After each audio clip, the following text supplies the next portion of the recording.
All right, buckle up. Got a good one for you today. Talking getting new clients without Facebook ads. It's funny, these things you create come back around. I mean, I never went out of style, but right when I started doing consulting, it was like 2016, and there was the boom of Facebook ads. You put a piece of dog poop on Facebook, and all of a sudden, you got 100 clients. And whatever reason, that stopped working. People panicked. So I put out a post. I sat down in my office. I remember I was at my old house, and I sat down in my office, and I was planning to do a blog post on 10 ways to get new clients without Facebook ads. And so I sit down and I start writing, and I got to 10. And I was like, oh, that was easy. I was like, let me get 15. So I did 5 more. I was like, oh, I can get to 20. And I got to 20. And I was like, this is feeling good.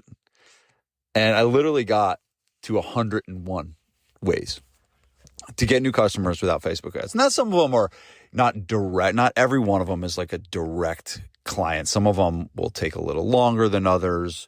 Like one of them I read, and I wrote this a while ago, but one of them I read is write a book and then do a book tour on it. And I was like, all right, that's not something you're going to be able to implement like right away. It's going to take some time for that one. But a lot of them are like that. But it's 101 ideas to grow your company, grow your business. Some of them are getting new customers. Some of them are strengthening retention, which will drive word of mouth. But the majority of them were around growing your client base. And so we're actually running this.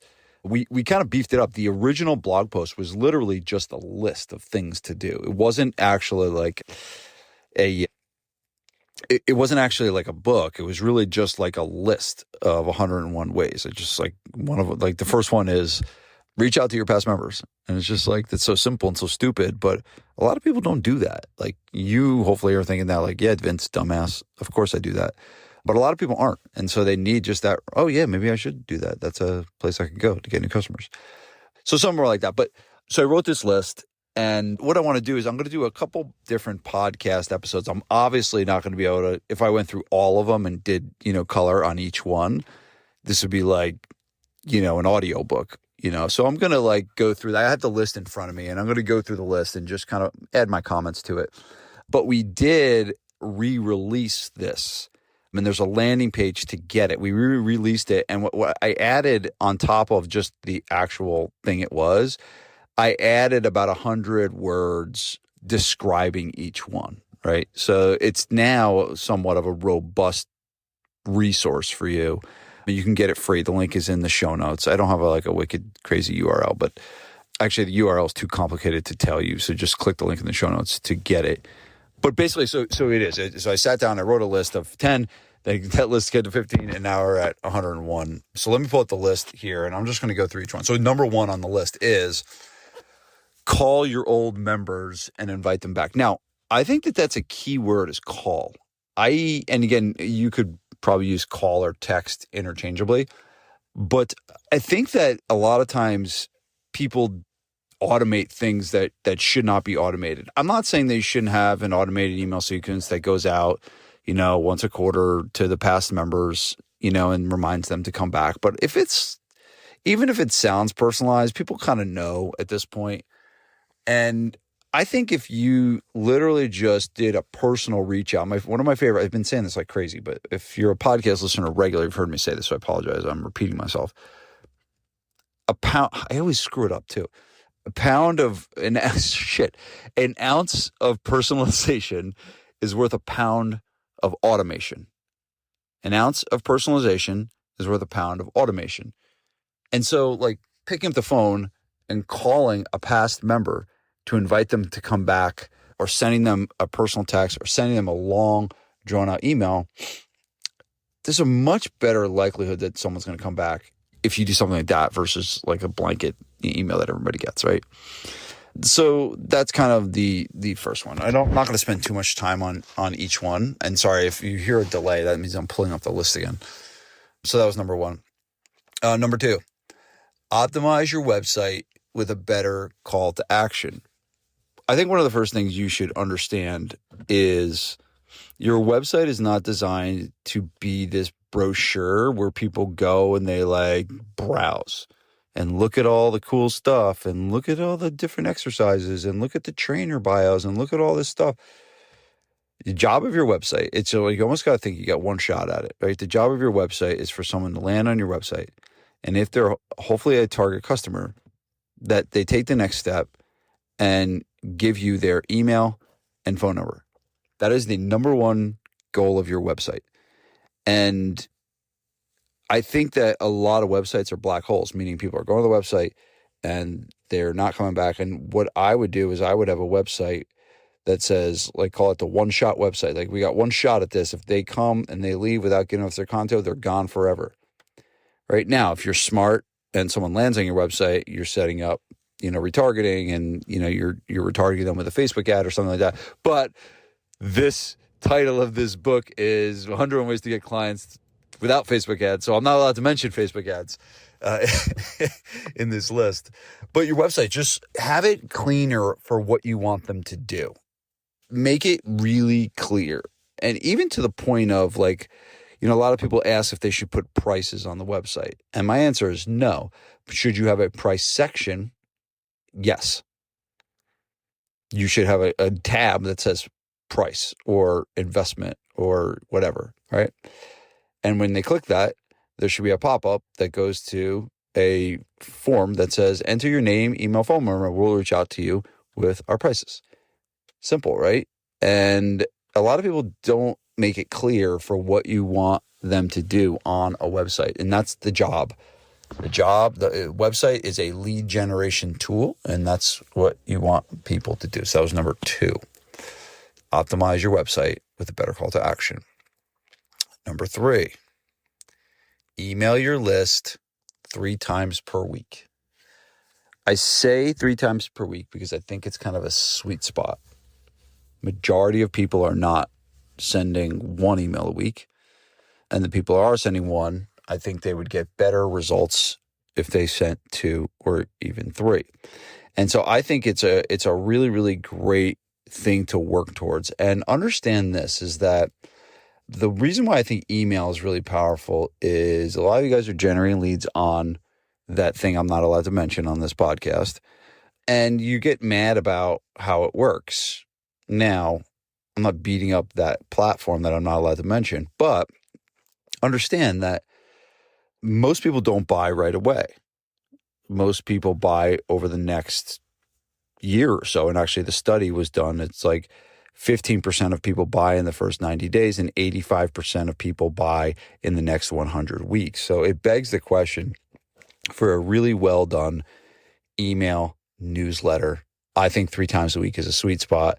Here's a framework for you. This is the most basic that it can get. So Ben Settle taught me, email guru Ben Settle taught me that the job of the email is to educate, entertain, and inspire. And if your emails can do those 3 things, you're going to be on the right track. Okay, the next one is interesting, and probably haven't heard this one taught much, but is run a ladies' night with yoga and wine. And the only reason why I could come up with a silly, crazy idea like this is because we did it. And a lot of the things that I've talked about, I've either done at my gym or I've had other gym owners in my mastermind do. There's really not anything I talk about in here that I've not seen done. Now, I'm not going to say that everything is like a killer. There's some that are better than others, but I've tested it. I'm not going to, if something totally flopped, I wouldn't put it in here. This was a great event. I think we probably had like 30 ladies come in, and they did a yoga class. We had a yoga teacher come in, and then they had a bunch of wine, and then we sold a bunch of gear. We sold like shirts, and I think Vanessa had got connected with Lulu, and we had stuff like that. And I think out of the 30 people, we signed up like 5 non-members to do a trial membership. So it was like a small event from a new client standpoint, but it was a great client building thing. And they just enjoyed it, and they had a really, really great time. So you could enter yoga and wine. You could enter lifting weights and pizza. Like it's like whatever you want to enter, but it's really about a community event that I think could be, a cool idea. So that's number 4. Number 5.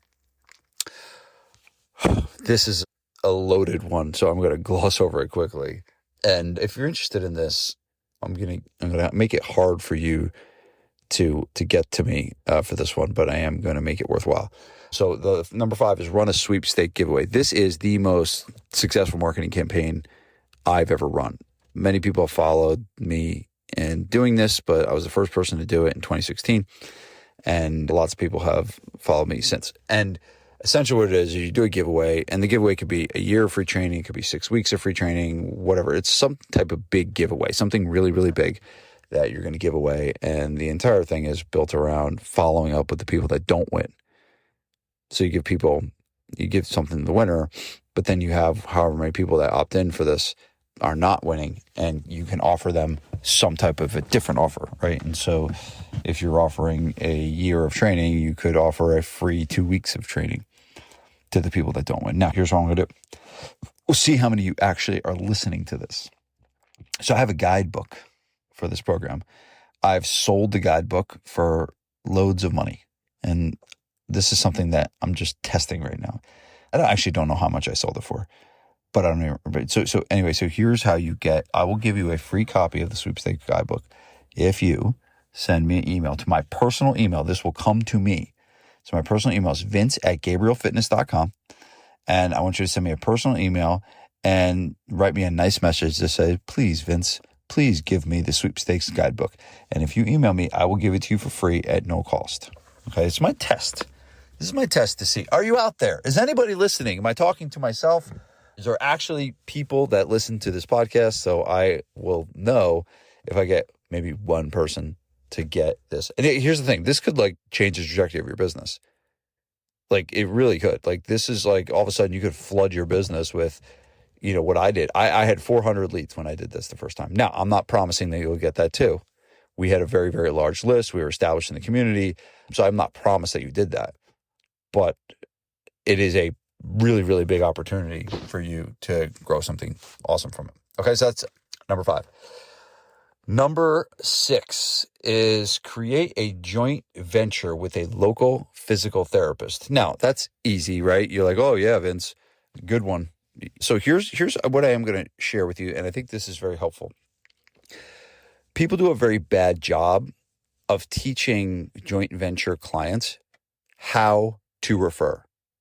And so this is what you need to do is when you have a discussion and you're going to refer to a physical therapist and they're going to refer to you and you create a relationship together, one of the things you need to do is teach them how to refer. And basically what you say to them is hey, Mr. Physical Therapist, I want you to know if you ever get someone that, you think is good for our gym and they're coming off of physical therapy and they're ready to get back into fitness, what I'd like you to do is just send me an email introducing me to the client and then CC me on it. And that way I'll just take it from there and I'll know that you send them over and, we'll take really good care of them for you. And I did this with a local physiotherapy company, and I am telling you, this guy was sending us one referral every week. Every week I would get a new email. Hey, Vince, I CC'd this person on there. You guys take it from here. And it was an unbelievable source of new leads, and not even new leads, because when they come from a physical therapist, they sign up. It wasn't even a lead. It was if they referred somebody, they became a customer. We had almost 100% close rate from this physical therapy because their physical therapist they're telling them what to do. They're go to this place now, right? And so that was great. So yes, go do joint ventures. But what you may need to do is start training the people that you're going to do joint ventures with how to refer you. You should do the same thing with your customers. So that is number 6. I'm skipping number 7. I'm skipping number 8. I am skipping number 9 because this will take forever. I am skipping to... All right, here we go. Number 13. Run a bring a friend day, week, or month. I was sitting in our CEO mastermind, and one of the guys, we did this thing where we went around the room and said, where'd you get all your clients? And this guy had a monster amount of people from referrals. And we're like, how'd you get all those referrals? He's like, well, it just is this bring a friend week every month. I was like, you did 12 bring a friend days every month? And he's like, yeah. And I was like, how many new customers did you get from each one? He's like, around 2.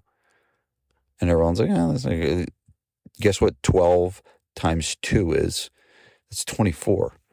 Okay. He got 24 new customers from this Bring a Friend Week thing. And it was like, didn't cost him anything. There was no cost to do it. It was really a couple of emails to his current members to bring a friend. I think he said he ended up getting like, between 5 and 10 people each time, and then converted 2 into memberships, right, on the back end. So hey, if I told you could get 24 referrals for almost no cost, like, would you do it? Yeah, 100%. And the cool thing is, as you're getting this podcast, we're coming into the month of February, which this is a great time to do what I love to call a spouse trains free offer, where for Valentine's Day, you could do a spouse trains free. So if you have women in your gym, they can bring their men. If you have men in the women, they can bring their ladies, right? And so you could do something like that. So it's a really good time for a Bring a Friend Week. I mean, you could do a Bring a Friend Day, you can do a Bring a Wreath, you could do a Bring a Friend Month. But the reality is, like, sometimes what you need to do to get new customers is you need to orchestrate events. You need to orchestrate things that are going to happen to get people to refer. There's only so many people that are going to refer just to refer. It's almost like a hard thing to have happen. A lot has to align for it. But if you create events that get them to actually do it, it's going to happen much more frequently. So that's a really good one. Number 14 is set a goal of 3 Google reviews per week. I think Google reviews are such an important, powerful thing. And I'm hoping many of you are doing it and reaching out and getting your customers to give Google reviews. But one of the ways that we started getting more Google reviews at my gym is we put it on our scoreboard, our weekly scoreboard. And we're like, how many reviews have we gotten? And when you put it on your scoreboard, what happens is, if you get enough goose eggs in a row, you're like, all right, well, we got to actually start doing shit, and it's just happening.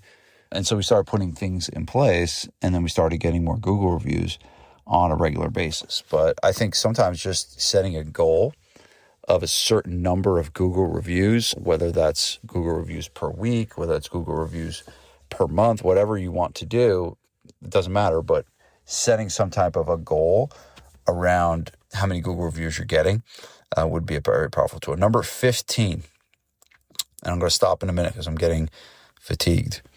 No, I'm not. I was lying to you. Number 15 is send a 9-word email. This is a very, very abused thing. A lot of people do this wrong, and it was popularized by a guy named Dean Jackson, who's one of the smartest marketers, and I've done a lot of personal coaching with Dean. He's a genius.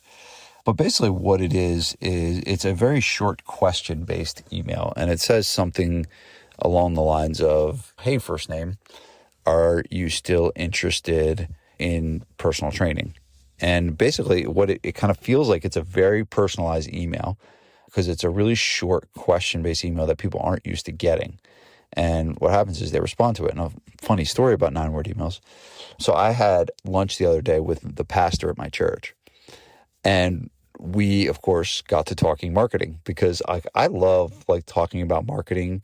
I love talking about marketing in general, but just for churches, for some reason, I love it. I love the creativity that comes out in my mind when we talk about it. And we were talking about new ways to get people to come to the church, right? And, we originally start talking about, all right, we could run ad testimonials, and you do testimonial videos of clients or of people from the church, and they talk about where they were and where they are now. And basically we talk about transformations, right? And you run ads based on those transformations, right? And so and I was like, hold on, wait a minute. That's not your best thing to do. Your best thing to do is this. I said, Pastor, how many people are not coming to church right now that are on the church list or members of the church that should be going to church, that know they should be going to church, they're just not going to church? And he's like, man, we got a whole bunch of those people. I was like, exactly. You have their email address, you have their phone number, you have a lot of them you have a personal relationship with. The best way, because that's their metric is getting butts in seats, right? I was like, the best way, Pastor, is for you to send this email to all the people that haven't been to church in the last 90 days. And he started laughing. I was like, here's the email. I was like, hey, first name, are you still interested in coming back to church? Now, I don't know if he's going to send it. I don't think he will. Okay. But think about that. Yeah, it's like then you're getting the nudge to come back to church, and pastor's sending him this email and say, yeah, I'm still interested. Of course, I've just been busy. I'm like, all right, I'll come back. And I know it would work for the church, but it also would probably work for your past customers. It would probably work for your unconverted leads. It works, right? And so you just got to hang it out there like a question and just be like, are you still interested in enter the thing you sell, the problem you solve, all of that stuff. So that's the 9-word email. I mean, I could go on forever about the 9-word email. It's just I've used it in so many different ways and so many different, variations, but it's a very, very powerful tool. So that's number 15. Send the 9-word email. Blah, blah, blah. This is so stupidly simple, but not enough people do it. When you sign up a new member, give them a card that is for a free month to give to a friend. Right when they sign up, because understand there's the reticular activating system in their brain that's lit up. They're most excited about your gym right when they sign up. And they're much more likely to talk about it right when they sign up. And so have that conversation with them. It's like, hey, just want to let you know, congrats on being a new member. One of the things that we do is we give you a card, and it's for a free 30 days for anyone you want to give it to. And the question you say is, who's the first person that pops into your mind that you think would benefit from doing something like this? And the goal is that you get someone's name, and then if they don't give you the name right there or introduce you to them right there, that you reach out to them in a few days. Be like, hey, just want you to know, you still have that coupon for the 30-day free membership to give. Have you decided who you're going to give it to yet? Just ask them a question like that. So really, really powerful stuff. I am going to stop there. I'm going to keep going, but I'm going to stop there. Do not make this episode like a full hour long and give you a little break. And I'll come back with another episode, part 2 of this, and I'll keep going through most of them. I'm not going to go through all of them. But if you want to get the list, I have posted the list in the show notes, so you can actually read the list. So click the link in the show notes, and it will send you right to get the 100 ways with the short paragraph on download of each one. So hopefully this was helpful, and I will talk to you soon. Peace.